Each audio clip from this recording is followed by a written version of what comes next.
లోకము నిన్ను పేదవాడిగా పేదదానిగా చూస్తుందేమో, కానీ దేవుడు నిన్ను ఐశ్వర్యవంతుడిగా చూస్తున్నాడు.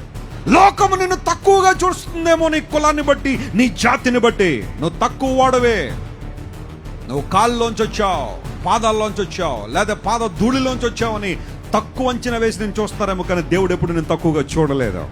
You have a dignity in the sight of God. నా రూపంలో నా పోలికలో చేసుకున్నాను నిన్ను, నేను నిర్మించిన నా ప్రజలు నా స్తోత్రమును ప్రచురపరుస్తారని దేవుడు మాట్లాడాడు. మనుష్యులు నిన్ను చూసే విధానం వేరు, దేవుడు నిన్ను చూసే విధానం వేరు. ప్రజల యొక్క ఒపీనియన్స్ మీద నువ్వెప్పుడు బ్రతకాల్సిన అవసరం లేదు. మనుషులు నీ స్థాయిని, నీ ప్రజ్ఞను, నీ బలాన్ని, నీ శక్తిని, నీ అంతస్తుని ఎప్పుడు తక్కువ చేయాలనే ప్రయత్నం వారిని. అపవాది మనిషిని అటాక్ చేసే విధానంలో మైండ్ మీద అటాక్ చేస్తారట. మొట్టమొదటిగా నీ ఆలోచనల మీద అపవాదికి అటాక్ ఉంటుంది. నువ్వేం చేయలేవు, నువ్వేమి సాధించలేవు, నీ కులం తక్కువ, నీ మతం తక్కువ, అది తక్కువ, ఇది తక్కువ అని అపవాదిని అనేక సార్లు కృంగదీయడం బట్టే చేయగలిగి నీవు కూడా చాలా పనులు చేయలేకపోతున్నావు. ప్రభు కోసం వాడబడాలనే కోరిక నీకుంది, కానీ వాడబడలేకపోతున్న కారణం తెలుసా?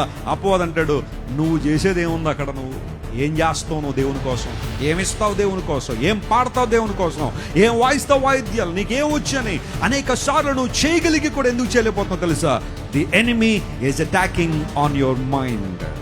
మీలో చాలా మంది ఆల్రెడీ దేవుని చేత ఎంపిక చేయబడ్డారు ప్రపంచాన్ని ప్రభావితం చేయడానికి.